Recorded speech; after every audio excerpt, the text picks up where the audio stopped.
This is the Bionicle Inspiration series where we showcase mocks from the Bionicle and LEGO community to inspire you to make your own cool Bionicle stuff in the future.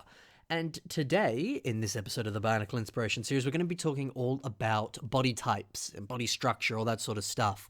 I want to cover mocks that are sort of not the norm. You know, we're going to cover mocks that are a little bit sort of stockier, larger, thicker, fatter.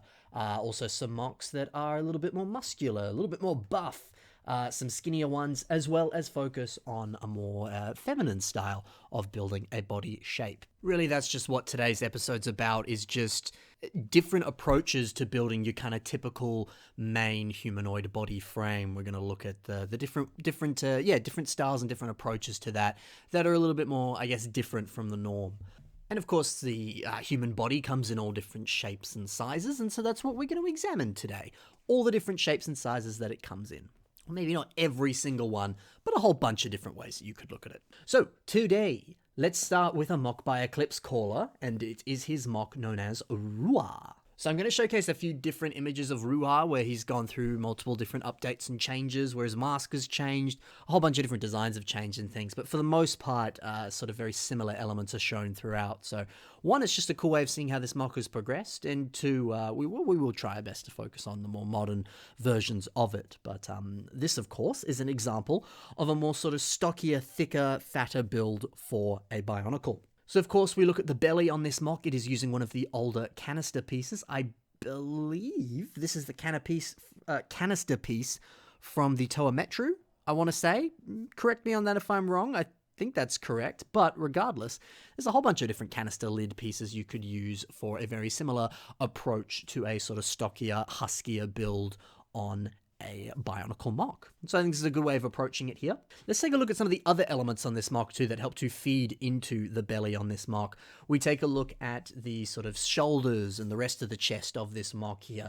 It's a little bit more sort of stockier in nature. He's got kind of larger shoulders, he's got sort of larger pecs as well, and that kind of feeds into the larger belly aesthetic here. Additionally, too, kind of just in general, this mock is just a little bit more stocky in its structure, in its sort of general silhouette, which, again, kind of feeds in with that. Of course, if there are elements of the mock that are larger, it does make sense that some of the other elements on that mock could be larger as well. So it's good to see some nice sort of unity and consistency throughout all of that. It just kind of makes sense, I suppose. I do also like the sort of monk-like aesthetic that this mock has too. Some of these sort of almost kind of belts around the belly and kind of on the hips here on this mock, and sort of the I don't know, monk-like waist attire that he's got here, I think is very fitting. It's just a cool way of making it look like this mock, I don't know, could probably kick your butt. I feel like he's studied in sort of martial arts and different ways of fighting here, perhaps, or maybe he's a little bit more like a Buddha or something and he meditates. But I don't know, different approaches or different takes on monks. I think this mock can kind of fit into some of those approaches and takes, at least in my opinion here. That's just what I'm seeing from the aesthetic that this mock has. I also love too the mammoth Chima head that's being used as the head on this mock. It's just great to see that piece being used because it is a little bit more of an obscure piece from some of the old Construction CCBS Chima sets, which again had more limited distribution and limited releases, but they were pretty cool, you know. So it's good to see that working so well here on this mock. But yeah, this is just an awesome design for a sort of stockier, larger build for a Bionicle. And let's take a look at a few more examples of stuff like that. This is a mock by Iggs, and it's called Shalon. So again, this is the exact same sort of design that we saw before, using some of the canister lid pieces here to form the belly of this mock. But let's take a look at how this has specifically been integrated into the rest of the body, because to some degree, you can't just necessarily slap that on there and hope for it to work, because, I don't know, it may not quite fit with the rest of the aesthetic of the mock. So we take a look at sort of the sides of the upper chest of this mock here. He's using some of these sort of larger, almost sort of, I don't know, kind of V-shaped silver pieces. They sort of flow slightly into the main belly, but also sort of flow slightly up onto the pecs of this mock as well. And it just sort of helps to kind of bring all the different elements together in one. It helps to kind of create this sort of smoother, angled look between everything and just have everything kind of consistently flow one into the other. So that way the belly, kind of very much matches the rest of the sort of curves and general shape of this mock. So I think that's very fitting and very clever. So like too how the heart light on this mock sort of kind of does the same thing, but also sort of kind of doesn't. It's just kind of there, but I think it's just cool having this sort of larger kind of glowing area on the chest, kind of reminding you of that sort of more mechanical, biomechanical element of a Bionicle here. I think that's just, I know it's always something I like seeing on Bionicle mocks personally for my own tastes. Additionally too, we take a look at a lot of the limbs on this mock. Again, they are naturally a lot thicker, a lot larger, which again kind of fits with the aesthetic on this mock. Similar to what I said before, it makes sense that if one body part is larger, it makes sense some of the other ones would follow suit. Of course, again, everyone comes in different shapes and sizes, but this mock is aiming for a sort of huskier aesthetic for this character here, so the rest of the body sort of follows suit with that. And also cool to see that he has very similar to the set Axon, those sort of larger hand pieces using Hordika necks there for fingers. He is naturally just a very strong, stocky, larger build here, which is cool and unique, I think it's always cool to see mocks that do have an aesthetic like this, because it's honestly not something you see every day, and hey, Bionicles for the most part are brick built or construction built representations of different characters and different people or beings, creatures, whatever, and they all come in different shapes and sizes, so it's nice to see this sort of stuff being done, because you don't see a lot of it these days, So this is awesome. This is really cool. Let's move on to the next mark, which again is another one that is a little bit more sort of stockier or larger. This one is Dynastin by Mitch Phillips. So this one here I would still say fits into that sort of thicker aesthetic that I was saying before, but I could also see it being he's still quite a sort of strong, brooding, powerful character here as well. Not that the other ones weren't as well, but I think this guy certainly has a different aesthetic. And I think it is also because this one is leaning more in towards a bug look. It is sort of this sort of more humanoid-like bug design for this character here, which I think is really unique and really different. So a bit of a different approach to the larger sort of chest area on this mock here. Instead, some Galador pieces are being used, which naturally some of these Galador chest pieces can be just quite large in nature. So combining that with a few of the chest CCBS pieces that you saw on a lot of the Bionicle G2 sets, as well as a Borak shield headpiece in black that came on Von Nebula, and a few other things thrown in there, it helps to really kind of build out the shape of this torso, which helps to create this sort of larger, stockier aesthetic, which is very fitting and very cool for this type of character. I still love too the little medal that he's got there on his attire. It came on a collectible minifigure genie. It was used as sort of a sort of jewelry headpiece on the top of the genie's head. But here it works very well as a medal, and I kind of almost get little like Admiral Trench vibes. Admiral Trench from the Clone Wars, of course. He had a sort of similar aesthetic, being a bug guy with a sort of bit more of a sort of stockier build, and he also, I believe, unless I'm remembering wrong, he also did have some medals on his chest there as well. So that's cool. I don't know if that was the inspiration point or not, but it's certainly fitting. And I do love the idea of this sort of battle-hardened bug veteran who still fights in wars, and he's seen some things, I don't know, the little addition of that little bit of jewelry there really adds a lot to this character. I think it's very fitting. I love the wings on the back of this mock here, using some Technic panel pieces. They work well as a sort of almost sort of bug-like wing design. And this head design here also works very well for a bug-like look, specifically to the Praetorian Guard armor piece there. Just the sort of multiple layers of armor on it almost sort of resembles something you might see on the exoskeleton of a bug. I think that's just a great part use that's very fitting for that look, that aesthetic. It's awesome. It's really cool. So some really clever stuff going on here. Let's now move on to a different sort of style of a body type. This one now is a mock by Vlad Lesin, and it's called Tengu. So this mock is a little less on the sort of huskier side, and instead now is more on the sort of bulked up, sort of really strong, well-built, muscular side of things. And so what's the difference here? Well, we see very sort of stocky, strong muscles at the top of his chest here, really refined, strong pecs and big forearms and stuff. But before we were also seeing sort of very strong, stocky, bulky pecs and shoulder muscle area up the top there. So what's the difference here? Well, we take a look at the waist. It sort of thins out ever so slightly. And so I think in that sense here, this starts to become more muscular and more sort of built versus what we were seeing before. Both designs, of course, have a lot of merit, but it's just interesting to see the distinct difference. Do you want to make a mock that is more like the aesthetic of the last ones we were seeing, or more along this side here? Both work, both are great, but it's just interesting to note the difference if you're building and you're aiming for that specific look. What sort of stuff do you want to stray away from or aim towards? Another thing that I think this mock does well is the kind of general posture of it. He's sort of very broad-chested, and you do often see that with some people who are very much hit the gym and have, the whole abs, six-pack, all that sort of stuff, They do tend to puff out their chest a little bit more slightly. Again, that's not the case with every single person, but, if you're looking into kind of character design and stuff, that might be something to kind of better show a sort of more jock-like character or a more well-built sort of style muscular person. So this mock here, I think, sort of kind of does that just in the way that it's posed. But maybe if somebody does have a sort of more larger belly or that other sort of stuff we've seen before, maybe they'd be a little bit more weighed down and be a little bit more slouched, perhaps. Again, not always. Again, some of the mocks we saw before didn't necessarily have that slouched aesthetic.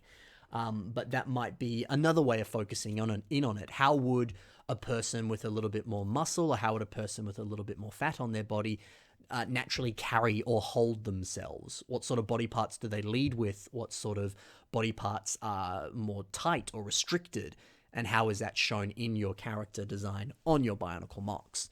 It's something to have a think about. It's something to explore as you build and as you go, that's for sure. So yeah, this Tengu mock here is just fantastic. I have actually spoken about it a fair bit, but I think it was a really good example of a character that very much looks like they are strong, powerful, and very much fitting of that aesthetic. And I think there's some interesting principles going on here that it's fun to explore. So there you go. Fantastic. Next mock. This is a mock by LS1212, and this mock is called Jocasta. So now we're going to look more at a sort of female style of a body shape on a mock. I have actually had a fair few people who recommended, or suggested rather to me, hey, how can I do that for my mocks? So let's discuss. So I think the main kind of difference between a male body and a female body, and again, of course, humans, male, females, all come in different shapes and sizes here, but if you are looking for the sort of main distinct differences that are a bit more universal, typically a female body has a more sort of hourglass shape, which is certainly something you see on this mock here. A male body has a tendency to be a little bit more broad at the shoulders and kind of taper as it descends down to the hips, whereas a female body is often the opposite of that, which is that hourglass shape, like I said before. So that's something to look for if you are designing a female mock. You are aiming for that aesthetic there. That's something you can do. Now, a female mock doesn't necessarily need to have long hair, but this mock here, of course, does. And I think the hair design is really awesome. Using some of these tail pieces that we've seen across so many different mocks across the Bionicle Inspiration series, using them here as little sort of bits of hair sort of flowing down onto the body like that. She's got a bit of a longer hairstyle there. Great design, but also really cool to use one of the Pahatu Nuva claw pieces as little sort of bits of hair sort of flowing down the sides of the face there. That's just a really unique hair design that I've not seen before, and it works really, really well. And I believe, let's study these images here. Am I seeing this correctly?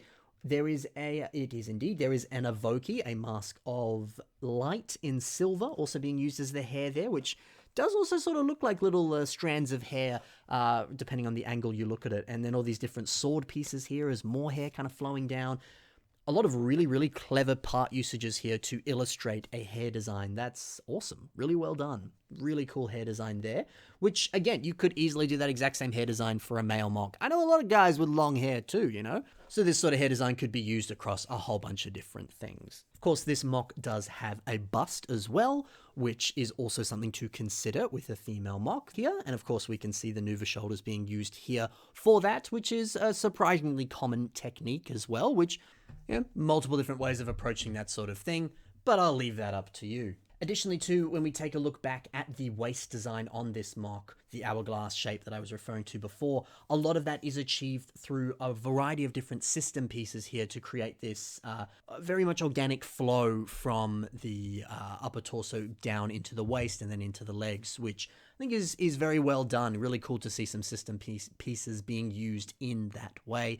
But of course, there's multiple different pieces or techniques that you could use to achieve this. I just think this is more unique, seeing a little bit more system being used on this Bionicle mock. Of course, a whole bunch of people do use system in their Bionicle mocks, but hey, it's really cool to see the different things that it can achieve. So of course, this mock here in some of these images is also supported on a stand.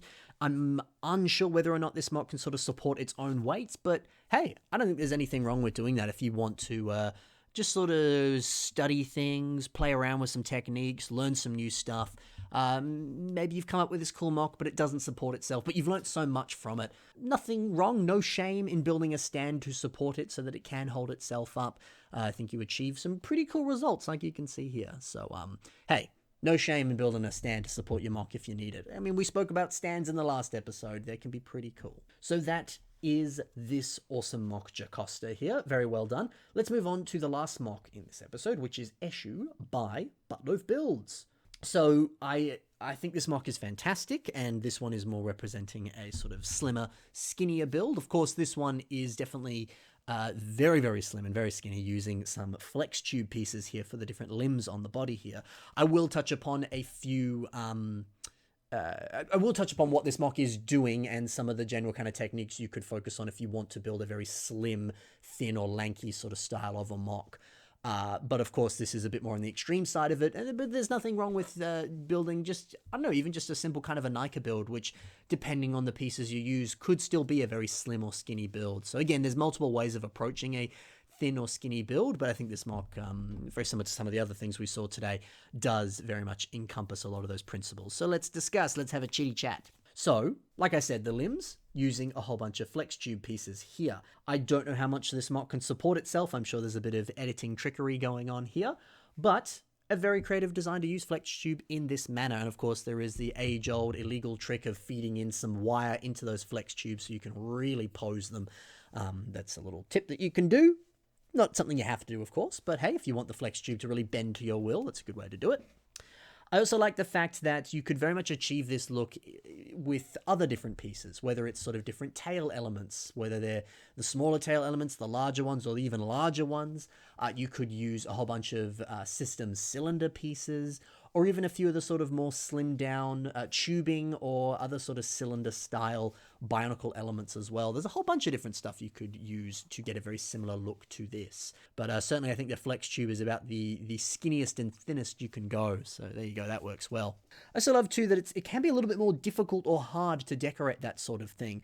But Buttloaf here has done a great job of just sort of this little subtle bits of jewelry on the wrists and ankles of this mock here, using some of those washer technique little elements there. It fits very well, which is cool. It's really cool to see. Also, let's take a look at the kind of general torso here, which appears to be using, as I zoom in on my images here, it could be using a more sort of custom approach, or it could just be straight up using Hero Factory bones there just to create this very slim torso design. But it's nicely armored here with a bunch of Hero Factory or Construction shell pieces there. It works super well. And flows beautifully into the arms as well as they sort of get thinner using some of those larger tail pieces as well. Just a very effective, nice design, and I guess that's kind of just the basic general idea, is just seeing how thin you can build the design using just sort of smaller pieces, or just not bulking it out too much, but finding the ways that you can very effectively transition from one element to the other. I think that's what this mock does so well, specifically in the area here where it is using those larger tail elements. It allows, the body to flow beautifully into the arms. So I think that's something to think about. Really pay attention to the transitions on the different elements of your mock. How well can you have one area flow into the next? And as a result, make it just look more organic and realistic. I think that's at least something to pay attention to when you're building a sort of skinnier mock. And also, of course, never forget to pay attention to real life proportions, whether you just Google human anatomy or human proportions and stuff, and just pay attention, whether it's on your own body or in these images, of how the different elements work. You know, maybe you're building a sort of more slimmed down mock, but you've actually gone a little too slim, you know? Does that still make sense with basic human anatomy? Or are you going for a less realistic approach and you're building your own body style for some weird alien with 7 arms? Well, you can definitely depart from the norm there. You don't have to follow realistic, real human anatomy. You can go your own way, which is sometimes just as fun here. So that's awesome. It's really cool. I love too the sort of neck detail, or not really armor, just sort of, I don't even know what you'd call it, but this interesting sort of attire on this mock looks just awesome, and is a great way to just add a nice little accent point to this mock as well. It really helps to make it pop, make it shine, as it were. So yeah, no, this mock is beautiful, and I think all the mocks in this episode are beautiful, because hey, no matter what your body type or your body shape is, you're still beautiful on the inside, you know? And the outside too. Hey, come on now. So that's it. We're embracing all types of body types in this episode of the Bionicle Inspiration series today. And hey, you can do the same with your own Bionicle mocks. Do you want to build one that's on the huskier side, on the slimmer side, or anywhere else in between? We've seen some cool examples of that today. So now, hopefully, you've got some of those creative juices flowing, and you yourself can experiment with different body types on your Bionicle mocks. So if you want to check out some of the other mocks that the builders featured in today's episode have done, check the links in the description below. You can see all of their stuff through those links. Be sure to check that stuff out. Additionally, if you want to see some of your own mocks appear on the Bionicle Inspiration series, you can submit them through the email you're currently seeing on your screen right now. That's the submission email. Send me as many images as you want, as little or as large a description as you want. Send it on through. I'll add it to the list, and one day it'll appear on the show. But of course, your patience is key. I have a lot of submissions to work through, but I do my best to add as many submissions as I can every episode, so eventually it'll appear on the show. I'll do my best. Of course, you can also see links to my social media below. You can see all of the LEGO adventures and things that I have going on those places: Facebook, Instagram, Flickr, all that sort of magical, cool stuff. And also, hey, if you're interested in seeing some other podcasts where I don't talk about LEGO, or just see some of the other cool photography things that I've got going on that are non-LEGO related, you can check out some of the other content that I have over on Flame Tongue Fables. We've got a YouTube channel, we've got an Instagram and a Facebook. We post a whole bunch of Dungeons and Dragons content on those places.